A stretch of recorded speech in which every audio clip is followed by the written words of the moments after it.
자, 오늘 오전에 말씀 이어서 간영의 지배에서 벗어나라 세 번째 시간 오늘 말씀 전하도록 하겠습니다.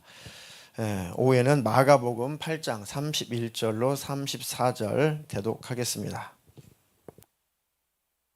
인자가 많은 고난을 받고 장로들과 대제사장들과 서기관들에게 버림받아 죽임을 당하고 사흘 만에 살아나야 할 것을 비로소 그들에게 가르치시되 드러떼놓고 이 말씀을 하시니 베드로가 예수를 붙들고 항변하매 예수께서 돌이키사 제자도를 보시며 베드로를 꾸짖어 이르시되 사탄아 내 뒤로 물러가라. 내가 하나님의 일을 생각하지 아니하고 도리어 사람의 일을 생각하는도다 하시고 무리와 제자들을 불러 이르시되 누구든지 나를 따라오려거든 자기를 부인하고 자기 십자가를 지고 나를 따를 것이니라.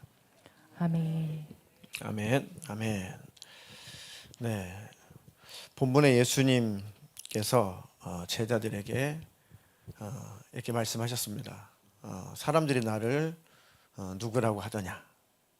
그리고 너희는 나를 누구라고 하냐? 선생님, 사람들이 예수님을 선지자, 예레미야나 그 선지자 중에 하나, 그렇게 선생님을 그렇게 이해하고 있습니다. 그럼 너희는 나를 누구라고 하냐? 그러니까 베드로가 정확하게 대답을 하죠. 주는 그리스도시고 살아계신 하나님의 아들이십니다. 예수님이 베드로를 칭찬을 해주죠. 바요나 시몬아, 네가 복이 있구나. 이것을 알게 하신 분은 하늘에 계신 아버지시다. 너의 신앙의 고백, 이 신앙의 고백을 한 사람들, 그 한 사람들이 바로 구원을 받을 것이고 그 구원받은 자들을 내가 교회로 삼을 것이다. 내 몸으로 삼을 것이고 나는 그들의 머리가 되어서 그들을 인도할 것이다. 하나님 나라 천국까지. 그런 의미죠. 그리고 나서 예수님께서 이제 내가 때가 됐다. 내가 이제 많은 고난을 받고 또 장로들과 대제사장들과 서기관들에게 이제 버림받아서 이제 죽게 된다. 죽임을 당하고 하지만 3일 만에 사흘 만에 내가 부활할 거다. 비로소 노골적으로 제자들에게 이제 가르쳐 주셨습니다. 참 이게 비밀 중에 비밀인데 공개된 비밀이죠. 근데 아이러니하게 베드로가 이렇게 항변을 합니다. 예수님 하신 말씀을 정면으로 반박을 하죠. 그리고 항변을 합니다. 베드로가 예수님을 붙잡고 항변하면서 말하기를 이 마가복음에 지금 생략이 됐죠. 주님, 절대 주님께 그런 일이 있을 수 없습니다. 그런 일이 미치지 못합니다. 그렇게 돼서는 안 됩니다. 라고 항변을 하죠. 그 내용이 생략이 된 겁니다. 마가복음에는. 그러니까 예수님께서 베드로에게 제자들을 보시며 베드로를 꾸짖어 이르시되 사탄아 내 뒤로 물러가라. 네가 하나님의 일을 생각하지 아니하고 도리어 사람의 일을 생각하는도다. 이렇게 아주 적나라하게 네가 가지고 있는 생각, 네가 말하는 것은 사단의 말이다. 네 안에 그 생각을 준 존재가 바로 사단이다. 너는 사단에게 속는 줄도 모르고 너는 사단적인 말을 했다. 그러니까 하나님의 일, 하나님의 뜻, 하나님의 생각, 하나님의 그 뜻을 도전하는 것을 사단의 역사라고 합니다. 사단. 분리시키는 것을 마귀 역사라고 하고, 이름이 이제 사단, 사탄, 이 마왕, 우두머리 똑같은 존재인데 하는 짓에 따라 이렇게 명칭이 달라지는 거죠. 그러니까 사타나스, 사탄이라고 하는 것이 하나님을 이제 대적한다는 것입니다. 하나님의 뜻을 어기는 것. 또 사람과 사람, 하나님과 또 사람 사이를 이렇게 이간질시키고 분리시킬 때를 이 마귀다. 마귀 역사다. 하는 짓에 따라서 그 악한 영의 그 이름이 달라지는 겁니다. 그러니까 너는 하나님의 뜻, 하나님의 생각, 하나님의 계획을 너는 정면으로 도전하고 있다. 그게 바로 사탄이 주는 생각이다. 근데 베드로가 알았겠냐고요. 자기는 정말 예수님을 위해서 한 말이겠죠. 이렇게 분별력이 없으면 우리도 속는 줄 모르고 속는다. 그러니까 말씀의 빛으로 늘 우리는 하나님의 뜻을 늘 봐야 되는 겁니다. 하나님을 더 가까이 해야 되고 그 그 하나님과 더 친밀해야 실수를 덜 하는 겁니다. 완벽하면 좋지만 완벽한 사람이 어디 있습니까? 실수를 그래도 줄이고 덜 하려면 더 하나님께 여쭈어보고 하나님을 인정하라, 여호와를 인정하라. 그리하면 너의 길을 지도하시리라. 그 실수를 줄이고 실수를 하지 않을 수 있는 것은 하나님과 친밀할 수밖에 없습니다. 하나님과 가까워져야 됩니다. 자, 하나님은 사랑이신데, 그리고 하나님의 그 나라, 그 천국은 사랑이 가득한 곳이고, 하나님을 사랑하라, 이웃을 사랑하라, 이 계명이 이 계명으로, 이 사랑하라라는 이 원리로 운영되는 곳이 천국이에요. 하나님 나라. 그런데 그 율법이 완성된 곳, 그 율법을 완전히 이루며 사는 곳이 천국이란 말이에요. 하나님을 사랑하고 천국에서 서로 사랑하며 사니까 더 이상 정죄받을 일이 없고 더 이상 죄가 발생하지 않는 곳입니다. 그러니까 완전한 곳이죠. 그러니까 천국 하나님 나라는 무엇으로 운영이 된다고요? 사랑으로 운영되는 곳이다. 그러니까 가고 싶죠. 예, 그 나라는 운영 방식이 뭐다? 사랑이다. 사랑이다. 그 성경에서 사랑하라, 사랑하라, 하나님을 사랑하라, 이웃을 사랑하라. 그게 천국이다.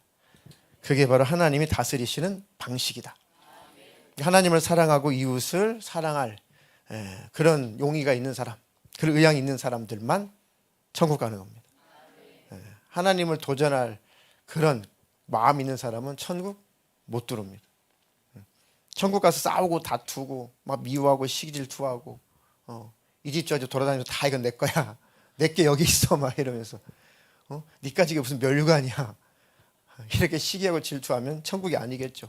지옥이겠죠. 누가 물어봤습니다. 아니, 천국에는 뭐 큰 집도 있고 작은 집도 있고, 누구는 면류관도 여러 개 쓰고 누구는 면류관은 없고 그렇다는데, 그럼 그게 과연 천국이냐? 이렇게 천국에서마저도 뭔가 이렇게 차별, 뭐 차등 있다면 그거는 올바르냐? 그런 질문을 했는데 그렇게 대답을 했습니다. 성경대로 심는 대로 거두는 건 맞다. 하나님께서 주실 상은 각각 모든 사람에게 심는 대로, 행한 대로 다 갚아주는 거다. 그런데 누구는 면류관, 뭐 생명의 면류관, 금면류관, 썩지 않는 면류관, 또 뭐 무슨 면류관, 뭐 여러 가지 영화로운 면류관, 뭐 면류관의 종류가 많죠. 또 행한 대로 상을 주신단 말이죠. 누구는 어떤 사람보다 더 아름답고 더 큰 그런 집에서 영원히 그 영광을 누릴 수 있고. 그런데 문제는 뭐냐면 나는 뭐 특별하게 한 일이 없어서 뭐 이렇게 면류관을 받아 쓰거나 뭐 특별히 한 일이 없어서 뭐 큰 뭐 저택 같은 집이 없다.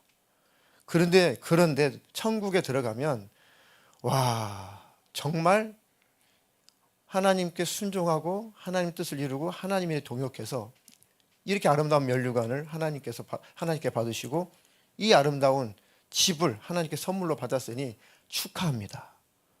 박수갈채를 보내는 게 천국이란 말이에요. 그 영광을 같이 누리는 겁니다. 정말 하나님은 정말 약속대로 이렇게 면류관을 주셨거든요. 그 하나님을 찬양합니다. 같이 하나님을 찬양하는 곳이 천국이에요. 그러니까 죄의 근성, 시기, 질투 이런 것들이 없는 곳, 온전히 사랑하는 곳. 그렇다고 면류관 쓰고 큰 집 사는 사람들이 야, 나는 말이야 이렇게 면류관 쓰고 대단한 집 사는데 야, 넌 집도 없고 뭐냐? 이러지 않는다는 거죠. 계시록에 보니까 그들이 받았은 면류관을 다시 벗어서 예수님 보좌 앞에 다 갖다 내려놓죠. 하나님께 모든 것을 다 영광을 돌리는 것입니다. 자랑하는 것이 아니고. 그러니까 천국이죠. 그러니까 심는 대로 거둔다는 말씀은 공평한 겁니다. 그게 공평해요. 아유, 누구는 노래를 잘 부르는데 나는 노래를 못 불러. 노래는 못 부르지만 난 얼굴은 이뻐. 그래서 하나님 공평하대. 그런 공평이 아닙니다. 그럼 노래도 잘 부르고 건강하고 얼굴도 예쁘고 몸매도 거시기하고 뭐 돈도 잘 벌고 응? 모든 게 아주 퍼펙트하게 갖춰진 사람은 뭡니까? 그죠? 그게 아니고 하나님의 뜻을 행한 만큼 하나님께서 계수하신다는 거예요. 네. 그러니까 그 하나님의 사랑은 하나님 나라 천국에서 영원한데 그 하나님을 사랑하고 이웃을 사랑할 자들이 그 천국에 들어간다.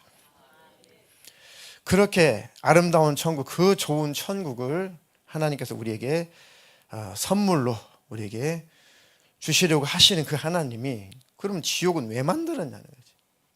그럼 지옥은 왜 만들었냐? 지옥 안 만들었으면 갈 일이 없을 텐데. 자, 그것도 오해에서 비롯된 하나의 그 잡념입니다. 무지입니다. 원래 지옥이라고 하는 것은 우리 영혼을 가두려고 만든 것이 아니고 하나님을 도전했던 타락한 영들, 타락한 천사들을 심판하려고 형벌하시려고 만든 것이 지옥인데 그 마귀와 함께 하나님을 도전하니까 마귀에게 소속이 되어서 마귀 지옥 갈 때 함께 딸려가는 거예요. 자, 에스겔서 28장 13절 15절 읽겠습니다. 내가 옛적에 하나님의 동산 에덴에 있어서 각종 보석 곧 홍보석과 황보석과 금강석과 황옥과 홍마노와 창옥과 청보석과 남보석과 홍옥과 황금으로 단장하였음이여 내가 지음을 받던 날에 너를 위하여 소고와 비파가 준비되었도다. 너는 기름 부음을 받고 지키는 그룹이며 내가 너를 세우매 내가 하나님 성산에 있어서 불타는 돈들 사이에 왕래하였도다. 내가 지음을 받던 날로부터 내 모든 길에 완전하더니 마침내 내게서 불의가 드러났도다. 네. 자, 이 말씀은 구약의 두로 왕이 교만하고 하나님을 도전하고 아주 안하무인격이고 그렇게 두로 왕이 아주 타락을 했었거든요. 그 타락한 모양새가 꼭 천상에서 하나님 나라에서 타락한 그 루시퍼, 그 마왕, 그 천사장이 타락한 그런 모습과 똑같다. 그 눈에 안 보이는 그 영의 세계를 이 세상에서 벌어지고 있는 그 일들, 그 사건을 통해 가지고 그 영적 세계를 고발하고 있는 겁니다. 이해가 되십니까? 자, 네가 옛적에 에덴에 하나님 동산, 그 에덴에 있어서 옛적 하나님 동산, 그 에덴에 있어서 두루 왕이 뭐 에덴 동산 살았습니까? 아니잖아요. 그렇죠? 각종 보석, 곧 홍보석, 황보석, 금강석, 황옥과 홍만호, 창옥, 청보석, 남보석 각가지 이런 보석으로 단장이 되었다는 거죠. 네가 지음을 받던 날에 너를 위하여 악기들이 준비되어 있었다. 소고, 비파가 준비되었다. 그러니까 유추해서 이 천사장은 하나님을 찬양하는 그런 천사들, 그 천사들의 바로 천사장들이었다라고 이렇게 해석을 하고 유추를 하게 된 거죠. 너는 기름 부음을 받고 기름을 부었다는 것은 하나님께서 인정했다는 겁니다. 하나님께서 직분과 사명을 주었다는 것이죠. 너는 기름 부음을 받고 지키는 그룹이며 그룹은 천사의 계급이에요. 케루빔입니다. 케루빔을 그룹으로 지금 번역을 했습니다. 그러니까 천사들도 케루빔, 세라핌을 스랍이라고 한글에 번역했습니다. 그래서 세라핌. 이들의 그 계시록에 보면은 그 천사들이 6날개가 있고 이렇게 그들의 나름 질서가 있습니다. 천사장이 있고 천사들이 있고 날개가 6개냐 뭐 4개냐 뭐 1개나 이렇게 그들의 그런 계급이 있어요. 그러니까 너는 기름을 부음을 받은 아주 높은 위치에 있었던 케루빔이었다. 그런 천사였다. 그런 뜻이죠. 내가 너를 세웠고 네가 하나님의 성산에서 불타는 돌들 사이에서 왕래하였다. 네가 지음을 받던 날로부터 네 모든 길에 너는 완전했었다.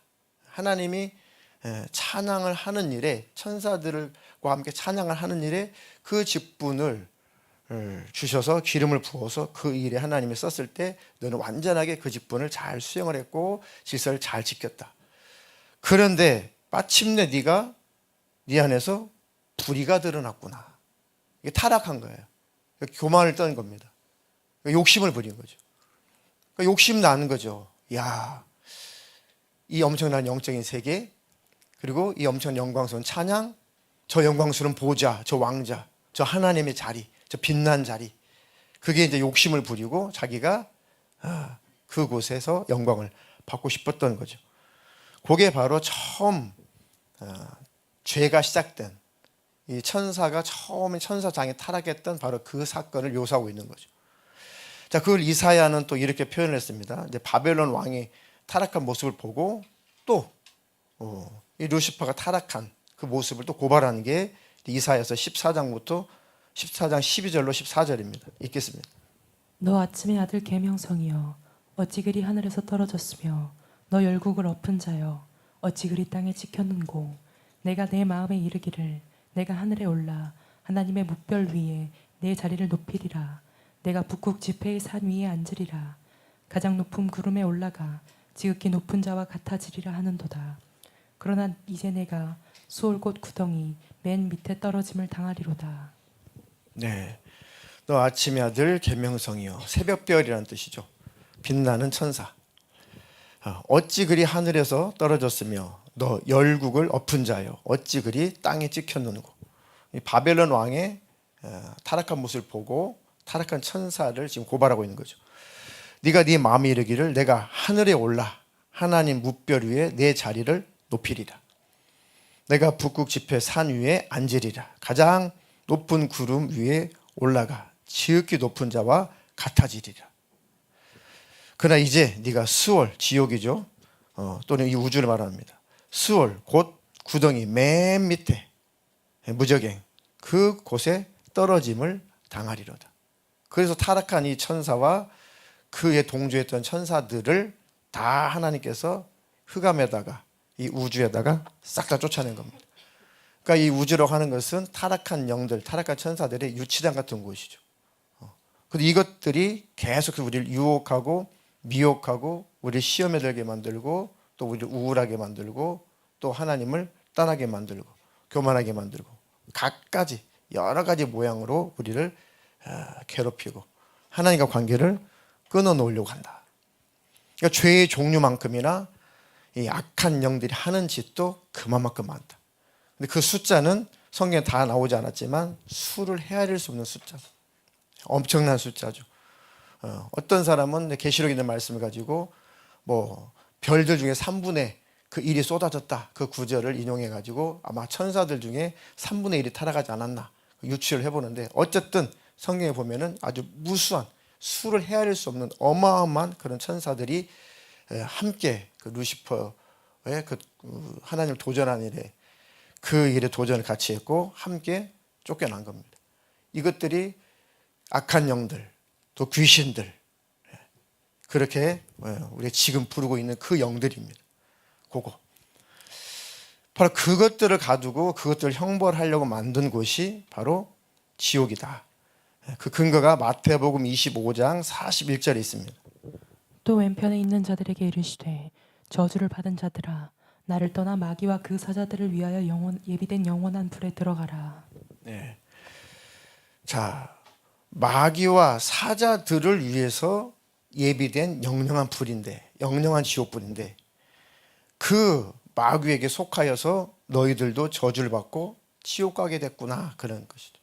그러니까 원래 목적은 타락한 천사들을 가두고 형벌하려고 만든 곳이 지옥인데 사람이 미혹당해서 하나님을 등지고 하나님 배신해서 마귀 편에 서서 회개하지 않고 돌아오지 않아서 돌아오기만 하면 되는데 돌아오지 않고 회개하지 않아서 마귀에게 끝까지 소속되어서 함께 그가 심판받고 형벌받을 때 지옥에서 영원히 고통을 받는 것입니다.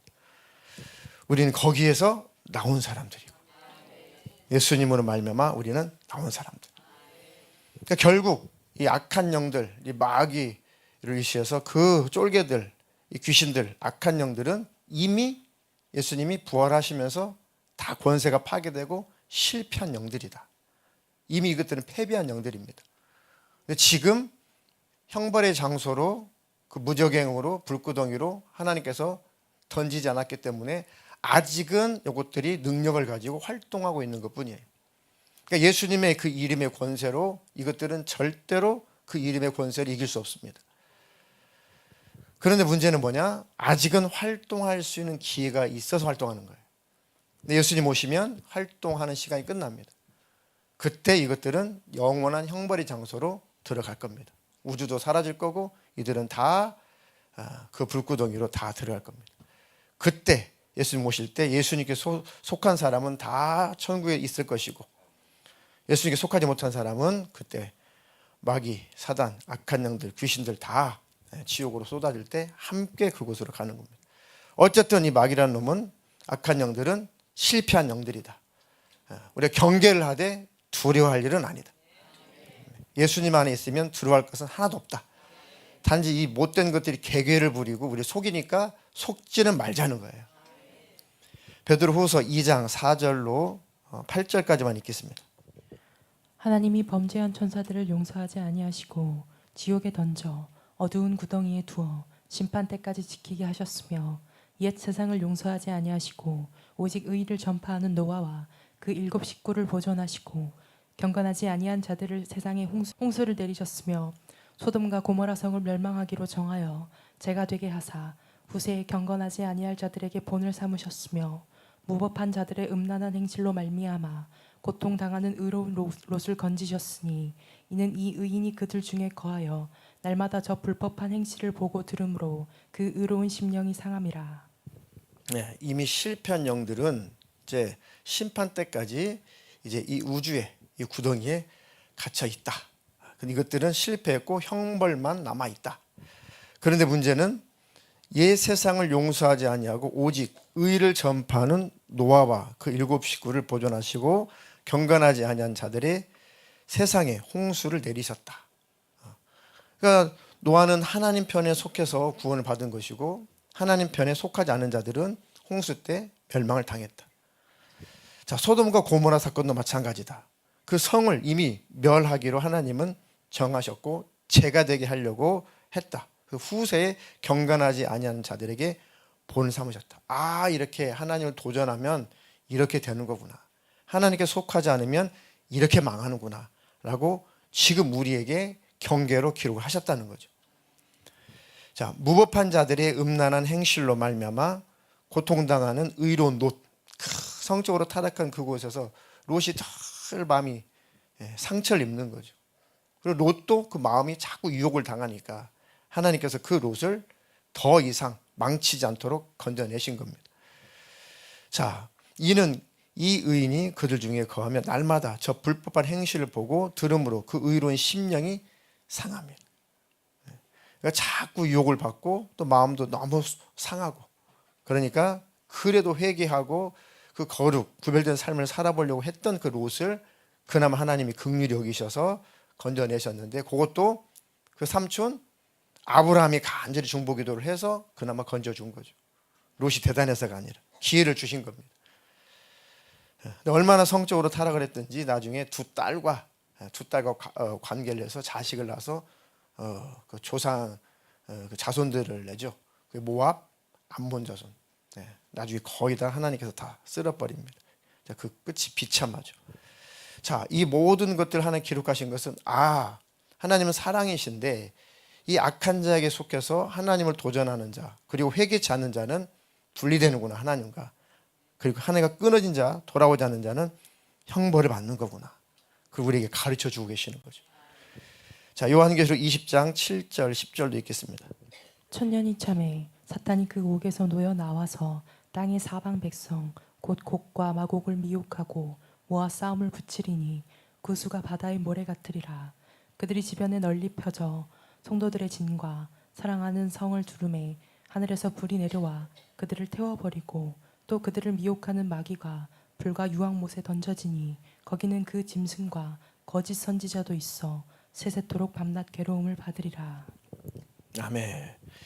자, 이제 모든 하나님의 역사가 다 끝났다. 그게 천년이 찼다라는 뜻입니다. 그러니까 뭐 천년왕국이 어떠냐? 저도 엄청나게 연구를 많이 해보고 별 강의 다 들어봤거든요.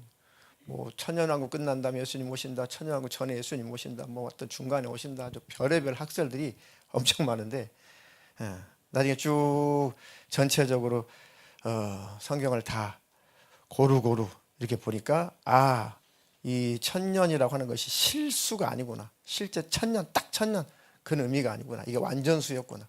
하나님이 기회를 주시는 그 기간, 은혜를 주시는 그 기간이 천년이라는 그런 상징적인 의미입니다. 근데 그 하나님 은혜의 때도 끝난다. 그리고 마귀 역사도 끝난다. 그러니까 뭐 언제 천년이 오고 천년 왕국이 있는 다음에 또 뭐 애기 낳고 뭐 별세 다 들어봤거든요. 저도 성경에 하도 그런 것이 없어요. 그냥 어디서 배운 거예요. 그냥 무지할 때 어디서 그냥 계속 선배들한테 배우고 부흥사한테 배우고 배우는 게 성경인 줄 알고 그냥 그렇게 설교를 했던 것들을 그냥 여과 없이 성경을 모르니까 받아들였었던 거죠. 근데 성경을 보니까 그런 구절 없어요. 천년왕국 때 애기 낳고 또 마귀를 풀어주니까 또 마귀가 또 천년왕국 끝난 또 미혹하고 거기서 겨우 살아남아야 또 들림받고 뭐 그런 내용 성경에 전혀 없습니다. 이제 어쨌든 하나님 모든 섭리가 다 끝날 때 그들을 미혹하는 마귀가 불과 유황못에 던져지니 거기는 그 짐승과 거짓 선지자도 있어 세세토록 밤낮 괴로움을 받으리라. 그러니까 마귀는 이미 실패한 자고 그 마귀의 쫄개들과 함께 그 마귀에 속한 자들은 다 결국 멸망할 건데 예수 안에 있는 자만 보존된다 그 얘기입니다. 결론은 예수 안에 있는 자는 산다. 예수 안에 있는 자는 정죄함이 없다. 예수 안에 있는 자는 하나님 나라다. 소속이 뭐냐? 구원은 뭡니까? 소속이 어디냐? 하나님 나라 소속이냐? 마귀 나라, 세상 나라 소속이냐? 세상 나라에 발을 하나 담갔거든 얼른 빼고 완전히 하나님께 소속이 되라. 그런 뜻입니다. 우리는 예수 그리스도 십자가의 대속의 그 은혜, 주님 피 흘리신 그 대속의 은혜를 우리는 꼭 그 공로를 붙들고 우리는 언제나 구원을 유지하고 하나님 나라에 들어가는 그런 하나님의 자녀로 살고 있는 겁니다. 그러니까 계속 우리가 육신을 입었기 때문에 또 범죄하고 성령 받고도 또 실수하고 범죄하고 그러니까 계속 또 참소하죠. 나 예수 믿고 구원받고 하나님의 자녀가 되고 성령 받고 방언도 하고 그런데 왜 이렇게 또 넘어질까? 왜 죄를 질까? 아직 연약해서 또 몸이 있으니까 그 틈을 타고 또 마귀는 계속해서 또 참소하죠. 너는 지옥이야. 너는 안 돼. 안 되잖아.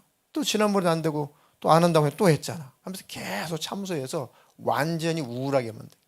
포기하고 에이 어차피 난 안 되나 봐. 그게 또 마귀 역사입니다. 아니요. 하나님은 돌이키는 자. 언제든지 돌이키는 자. 그들을 구원하시는 겁니다. 자, 요한계시록 12장 또 10절로 11절도 읽겠습니다. 내가 또 들으니 하늘에 큰 음성이 있어 가로되 이제 우리 하나님의 구원과 능력과 나라와 또 그의 그리스도의 권세가 이루었으니 우리 형제들을 참소하던 자 곧 우리 하나님 앞에서 밤낮 참소하던 자가 쫓겨났고 또 여러 형제가 어린 양의 피와 자기의 증거하는 말을 인하여 저를 이기었으니 그들은 죽기까지 자기 생명을 아끼지 아니하였도다. 아멘.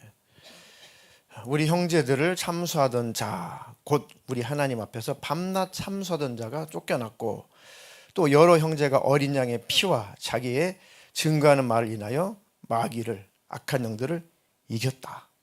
그들은 죽기까지 자기 생명을 아끼지 않고 예수님을 끝까지 붙들었다. 끝까지 믿음을 지켰다. 믿음 있으면 사는 겁니다. 육신은 혹시 죽을 수 있어도 우리 영혼은 절대 멸망하지 않는다. 아멘. 또 우리가 또 실수하고 잘못하고 범죄했을지라도 빨리 자백해라. 악한 영이 지배를 받기 전에 빨리 자백해라. 죄가 나를 장악하기 전에 빨리 털어내고 빨리 고백해라.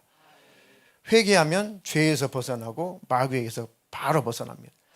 죄가 나를 지배하는 것과 죄와 싸우는 것은 다르다고 그랬죠. 죄에 질질 끌려다니는 것은 죄가 이제 지배해버린 겁니다. 귀신이 들려버린 거죠.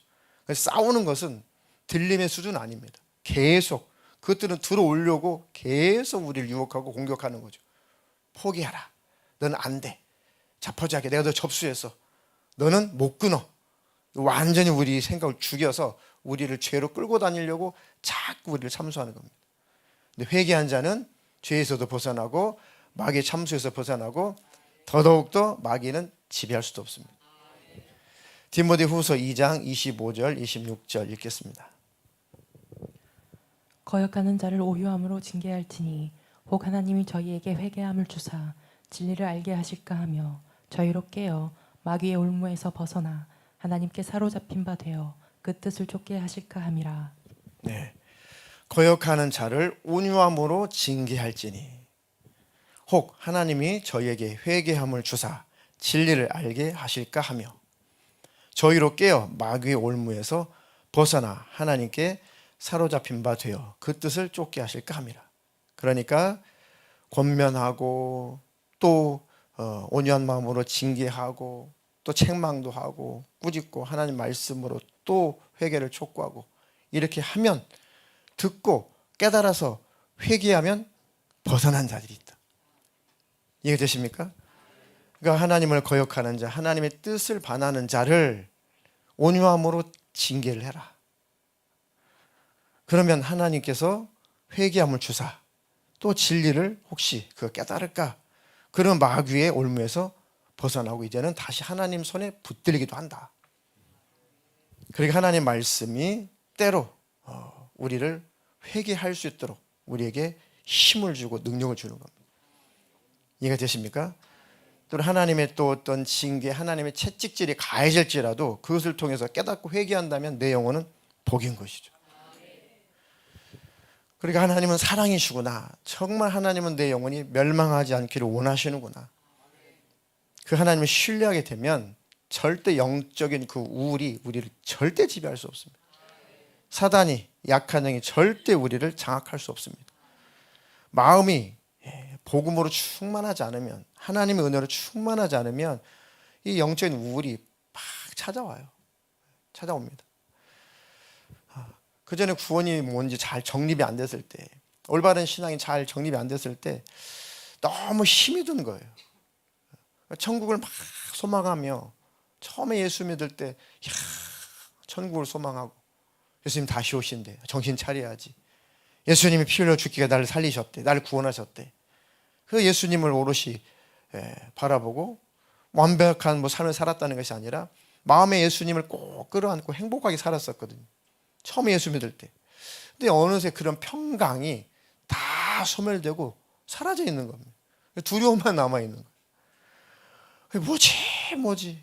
뭐지 얼마나 고민을 많이 했던지 나중에는 영적인 우울이 확 덮치더라고요. 청년 때 영적인 우울이 확 덮치니까 와, 진짜 아무것도 못하겠더라. 그래서 어느 날 진짜 나 더 이상 못해요, 하나님 뭐 어떡하라고, 저는 더 이상 못해요, 제 힘으로는 더 이상 할 수가 없어요, 뭐 얼마나 어떻게 더 해야 되는데요. 제가 그렇게 막 항의를 한 적도 있습니다. 너무 스트레스를 받으니까. 그러고 나서 또 두려우니까 금방 더 우울해져요. 하나님께 항의하고 나면 더 우울해져요. 큰일 났다, 저주받으면 어떡하지, 큰일 났다. 막 그러면서 찾아오는 것이 뭐냐면, 태어나지 않았으면 이 고민 안 했을 텐데, 거기까지 끌고 가요. 태어나지 않았으면 이 고민 안 했을 텐데, 아니 천국은 안 가도 좋으니까 또 지옥은 안 만들면 안 되셨나? 이 생각으로. 그러니까 천국은 안 가도 좋아요, 근데 저 지옥만 안 가게 해주면 안 돼요? 뭐 이렇게까지 하나님 앞에 딜을 하고 있는 거예요. 그리고 그냥 천국 안 가도 좋으니 내 영혼이 없어져 버렸으면 좋겠다, 소멸됐으면 좋겠다. 하나님은 뭐 소멸하는 불이다, 이런 구절을 가지고 이단들이 자꾸 영혼 소멸설을 주장을 해요. 영혼은 소멸된다, 하나님은 소멸하는 불이라고 하지 않았냐, 소멸시키는 거다. 그게 진짜였으면 얼마나 고민을 많이 했던지, 그게 정말이었으면, 진짜였으면, 그 구절이 진리였으면, 그런 마음까지 들어요. 그 영적인 우울이 아주 무서워요. 근데 뭐 예수님 십자가의 은혜, 아유, 저 이렇게 마음 힘들게 하시려고 십자가에 죽으셨어요? 저에게 힘들게 하려고 자녀 삼아 주셨어요? 천국 가는 게 이렇게 힘들다면 천국 왜 만드셨어요? 나 왜 자녀 애 삼아 주셨어요? 저 태어나지나 말게 해주시지? 이런 결론으로 간단 말이에요. 이게 영적인 우울을 경험해 보니까 하나님은 사랑의 하나님이 아니에요. 사랑의 하나님이 아니에요. 왜 만들어 놓고 왜 내가 지옥을 갈 수도 있는 그런 위험성을 가지고 내가 살아야 되냐? 그럼 하나님 완전하시냐? 완벽하시냐? 하나님 사랑 맞냐? 실수 없는 하나님 맞냐? 이제 꼬리에 꼬리를 놓고 의심, 의혹 이걸로 쫙 갑니다. 기도하다가 눈을 번쩍 떴어요. 뭐 어떡하라고요? 기도하면 뭐해? 무슨 소용이 있어? 그래가지고 막 눈을 뜨고 막 기도하는 사람들 쳐다보면서 다들 왜 저래? 저 왜 저래? 아무 쓸데없는지 왜 저래? 제가 그랬다니까요. 그러고 났더니 마음이 또 확 꽉 눌려가지고 부들부들부들 두렵죠 또 그러고 나니까. 그리고 알바닥에다 무릎을 딱 꿇고 아이고 살려주세요 또 그러. 온전한 복음을 만나기 전에 그 두려움의 영의 지배를 당하니까 죽겠더라고. 도대체 이 실타래를 어떻게 풀어야 되나요? 이 미궁에서 어떻게 빠져나와야 되나? 진짜 그랬습니다. 이 진퇴양난. 너무너무 힘들었어요. 너무너무. 영적인 우울이 찾아온다니까요. 진짜 아무 의욕이 없어요. 아무 의욕이. 그리고 빨리 죽었으면 좋겠다. 빨리 죽었으면 좋겠다. 그러면 최소한 복음을 전하다가 죽으면 그래도 순견이 지옥은 안 가겠지. 그래서 제일 핍박이 심한 나라, 최고의 오지 이런 나라들을 자꾸 지원해서 이제 단기 선교를 간 거예요. 그 나라 가면 복음 전하다가 잡혀가지고 죽으면 지옥은 안 가겠지. 그러니까 뭐 주님 사랑해서 영혼을 살려야 돼서 어떤 그런 것도 있었겠지만 순수한 마음이. 근데 더 큰 마음은 그렇게 죽으면 그 두려운 지옥은 안 가니까. 근데 그것도 해결책이 아니에요. 그러니까 더 우울해져요. 그러니까 영적인 우울에 빠지면 정말 힘듭니다. 아무것도 하고 싶은 의욕도 없어요. 평안이 없으니까, 평강이 없으니까. 하나님은 사랑의 하나님이라는 것이 이게 신뢰가 되고 마음의 경험이 되고 느껴져야 환희가 있어요. 희락이 있거든요. 그럼 사라지는데 그래도 또 자살하면 또 지옥 간다니까 자살도 못해요. 살자니 못 살겠고 자살하자니 지옥 가겠고 어떡하라고. 근데 하나님께서 복음을 만나게 해주셨습니다. 처음 만났던 복음을 다시 사실 기억나게 해주신 겁니다. 맞아. 그때 주님이 내가 너를 사랑한다. 주님 나도 주님 사랑해요. 그때 너와 나하고 관계 이랬잖아. 그게 바로 복음의 능력이다. 그게 내가 너에게 원하는 거다. 그래서 용기가 확 솟습니다. 그리고 두려움이 딱 사라집니다. 그리고 감사가 일어납니다. 하나님 나와 함께 계시는구나. 가자. 주님이 일하실 거다. 그래서 주님께서 교회를 설립하게 하시고 또 그 일에 계속 성도들을 또 동역자들 하나님께서 보내주신 겁니다. 그러니까 마음의 그 우울 이거 아주 무서운 거예요. 영적인 우울 정말 무서운 겁니다. 근데 뭘 해결되냐? 예수로 해결됩니다. 구원의 복음, 십자가의 은혜, 그것으로 완전히 자유예요. 완전 자유입니다.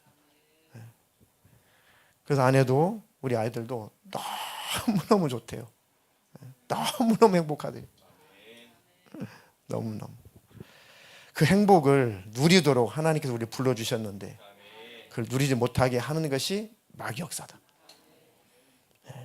그래서 아직 정립이 안 되고 만끽하지 못하시는 분들은 그 좋은 것을 만끽할 때가 올 겁니다. 인내하시고 하나님께 기도해 보십시오. 다 치유하시고 치료하시고 다 해결하실 것입니다. 사람과의 막힌 관계가 있거든 빨리 푸십시오. 마귀가 틈탈 뿐입니다. 하나님께 기도하고 회개하면 사람과의 관계도 해결되고 죄는 사라지고 마귀 역사 떠나가고 마음의 평강, 기쁨만 찾아오게 됩니다. 그런 복을 마음껏 누리시기를 예수님의 이름으로 축복합니다. 네, 자 마지막 이사야서 41장 9절로 10절 읽겠습니다. 내가 땅 끝에서부터 너를 붙들며 땅 모퉁이에서부터 너를 부르고 내게 이르기를 너는 나의 종이라. 내가 너를 택하고 싫어하여 버리지 아니하였다 하였노라. 두려워하지 말라. 내가 너와 함께함이라. 놀라지 말라. 나는 내 하나님이 됨이라. 내가 너를 굳세게 하리라. 참으로 너를 도와주리라. 참으로 나의 의로운 오른손으로 너를 붙들리라. 아멘. 이 말씀을 딱 붙드십시오. 내가 어떤 상황, 어떤 상태에 있을지라도 하나님은 이런 하나님이시구나. 이것만 가지면 모든 우울감, 또 상처, 마음속에 있는 분노 다 말씀으로 쫓겨나갑니다. 빛이 오면 어둠은 나가게 돼 있어요. 그러니까 하나님을 모시면 다 해결되더라고요. 근데 마귀는 그 하나님을 모시지 못하게, 하나님의 그 마음을, 그 사랑을 느끼지 못하게, 모시지 못하게 그렇게 다 차단해 놓은 겁니다. 예수님만 우리 심령 안에 계시면 치유가 됩니다. 상처, 깊은 상처요? 오래전 상처요? 큰 상처요? 아니요. 예수님 모시면 그 순간 사라진다니까요. 두려워하지 말라. 내가 너와 함께 함이니라. 놀라지 말라. 나는 내 하나님이 됨이니라. 내가 너를 굳세게 하리라. 참으로 너를 도와주리라. 참으로 나의 의로운 오른손으로 너를 붙들리라. 이런 하나님이심을 늘 신뢰하십시오. 그러면 절대 우울의 영이 지배할 수 없습니다. 싸우다가도 이 말씀이 들어오면 그래, 하나님은 내 편이시지. 하나님은 나를 돕는 분이시지. 내가 가장 행복한 길로, 가장 좋은 길로 인도하시는 분이 우리 아버지시지. 그 하나님 신뢰하게 되면 믿음이 생겨요. 그럼 기도하게 됩니다. 그럼 죄도 끊어버리게 되고 모든 죄의 습관도 버리게 되고 죄에서 벗어나고 마귀에서 벗어나게 됩니다. 그리고 자유를 누리게 되어 있습니다. 하나님이 세상을 이처럼 사랑하사 독생자를 주셨으니 이는 저를 믿는 자마다 멸망치 않고 영생을 얻게 하려 하심이라. 그렇게 사람의 모습으로 오셔서 죽기까지 영생을 주시려고 하시는 그 하나님이 뭘 안 도와주시겠냐고. 우리 상처 어떻게 치유를 안 하시고 못 하시겠냐고. 단지 마귀라는 놈이 하나님을 가까이 하지 못하도록, 하나님을 오해하도록 그렇게 만들었던 것뿐입니다. 지독하죠. 마귀는 하나님을 오해하게 만든 악한 영이다. 하나님이 그 아들을 세상에 보내신 것은 세상을 심판하려고 오신 게 아니다. 저로 말미암아 세상이 구원을 받게 하려 하십니다. 구원의 목적으로 오신 거다. 심판의 목적이라면 몰라 와서 심판해요. 하늘에서 심판하고 다 지옥으로 던지고 말지. 그런데 그 예수님 앞에 안 오니까 심판받고 지옥 가는 겁니다. 마귀 심판받을 때 같이 심판받는 거죠. 원래 목적은 우리를 구원하시고 마귀는 심판하시려고. 예수님께 속하면 우리는 심판에서 벗어나고 하나님께 소속되어서 천국에서 영원 행복하게 살 것입니다. 그러니까 이 복음인데 이 복음을 그렇게 이해를 못하게 하더라고요. 제가 대신방 보니까 이 복음을 못 느끼는 분이 계시더라니까요. 못 느끼는 분들이 계시더라고. 이 복음이 안 느껴지는 거예요. 하나님의 그 구원의 은혜가 가슴속에 안 느껴지는 겁니다. 야, 정말 이 마귀 역사가 대단하다.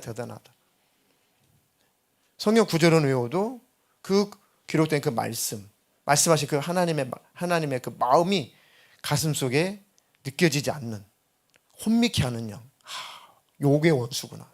어제 예수님 만났는데 어떻게 복음이 안 믿어질 수가 있을까? 예수님을 경험했는데 어떻게 여전히 마음의 우울에서 못 벗어날 수가 있을까? 굉장히 제가 목회하면서 아이러니했거든요. 이상하다. 예수님이 계시는데 왜 이 우울에서 못 벗어날까? 답을 찾았어요. 마음이 혼미하구나. 희미하게 예수님을 느끼긴 하지만 그 예수님을 온전히 못 느끼는 거구나. 이게 고도로 발달된 귀신 역사고 마귀 역사구나. 아픔, 상처, 모든 근심, 걱정, 염려, 불안, 초조 모든 것을 다 동원해서 계속 마음을 혼미하게 하는구나. 그래서 그 하나님을 마음속에 깊이 못 모시게 하는 거구나. 요것만 털어내면 됩니다. 하나님께 부르짖어 기도하십시오. 마음에 치유가 일어나고 정화가 될 거고 평강이 임할 겁니다. 와, 이런 거였구나. 간증하게 될 겁니다. 이런 거였구나. 예수님을 믿는다는 게 이런 거였구나. 예수님과 친밀하게 동행한다는 게 이런 거였구나. 하나님의 사랑이 이런 거였구나. 천국을 누린다는 게 이런 거였구나. 그게 터져야 여러분들이 진짜 거듭난 거예요. 그게 없으면 죽을 때까지 그러고 있는 겁니다. 안타깝죠. 다 하나도 빠짐없이 성령으로 거듭나시기를 주님의 이름으로 축복합니다.